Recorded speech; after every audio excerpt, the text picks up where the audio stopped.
talking about a draft bust, one of many draft busts for the Cleveland Browns, and that is one Jedrick Wills, Jed Wills for short. There was a report that came out yesterday or the day before that goes as follows.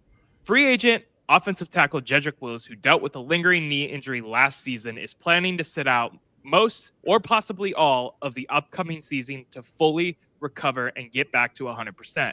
Wills, the former Browns top 10 pick, has drawn interest from multiple teams and is still just 26 years old, but he believes this time off is the best move for the long-term future of his career.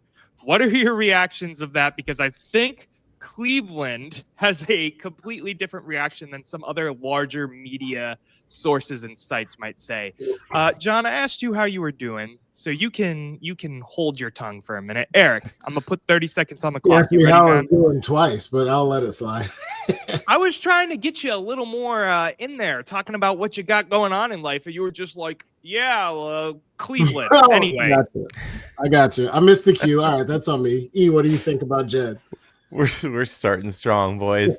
I think that this is dumb. It is pure laziness. Listen, I can't fault the guy for wanting to get healthy if that's his true intention, but the best way of getting healthy, as silly as it sounds, is by being on an NFL team. You have the best doctors, the best medical staff, the best training that you can possibly have in the world. You're telling me he's going to do better on his own? He's not going to make it back to the NFL. He's done. Write him off.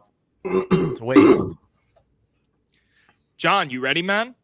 I'm ready to go. Listen, I pretty much echo Erik's sentiments. The only thing I would stop short of is saying he's done in the NFL. One thing you can never teach is size, and men of his girth don't grow on trees. So men of his girth? Yeah. No diddy. Pause. Well, we're clipping that. All right. Well, that's my 30 seconds, folks. He's big as hell. I just think he'll be back in the NFL. But the one thing I said this to you guys, this is just a Browns thing to do. Even if he's not fully under contract or wasn't going to come back, like how many other teams are like, hey, we got a guy just taking a sabbatical in the middle of his NFL career. It just seems like a very Cleveland thing to happen. He is a free agent, to be fair. I mean, he's not a Browns player, but no, that's what I'm saying. Even though he's not under contract, like he last played for us and now he's off. Let me get my 30 seconds in here real quick, just because I think there's a little bit of a different angle I want to take here. And that is, how the hell has anybody that has been on the Cleveland Browns roster and watched Deshaun Watson's career fizzle out after taking a 1.5-year break think, oh, you know what would be good for my career? If I took a 1.5-year break, because if you don't remember, he was hurt for half of last season. I agree with Erik. His career is absolutely done. He's viewed as lazy nationally, and it's only getting worse with this report. Jedrick Wills, I was excited to have you as a Cleveland Brown. When we drafted you, I thought you were a pretty decent bet to be a good tackle in the league. Pretty lazy, man. Pretty lazy.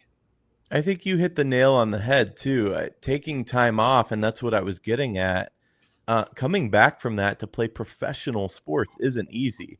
While I agree with you, John, that size, you can't build that, or you can't, you're just born with that.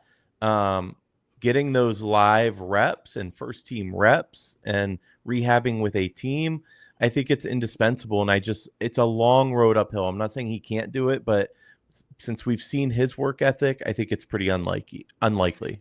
I will say one thing is that we're not losing Joe Thomas or Anthony Munoz. I'm not going to make too big a deal out of it because dude was a penalty and holding machine, depending on what season you looked in on, and he never quite lived up to expectations, even though he was progressing. Like, I don't know. I think we'll be fine in the long term. I think if this was Joe Thomas in his prime, it's way bigger news.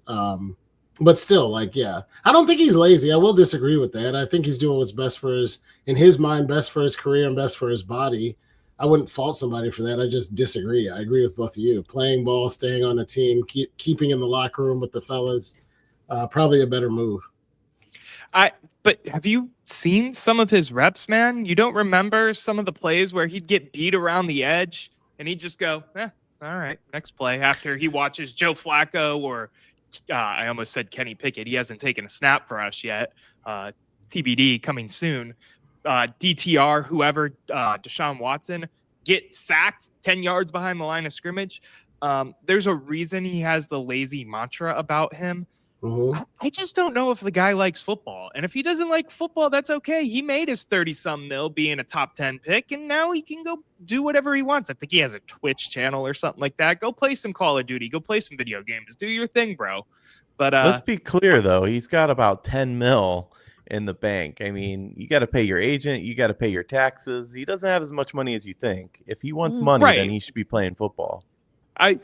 As I do often on this show, I speak in hyperbole.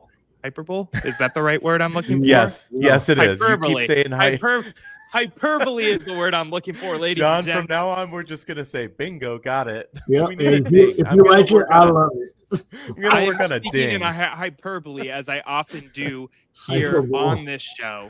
So... like Tech you guys Mobile. threw me off of what I was trying to say. When I spoke about his money, though, I was obviously speaking in hyperbole. Gentlemen, anything else you got to say on the Jedrick Wills situation other than he's lazy and stick a fork in it, it's over with? If he has I didn't know he had a lazy mantra. I believe you. I will say, Noah, like if you said, how many times did he get beat, and then go, okay, well, on to the next play. But you could tell us this better than I could.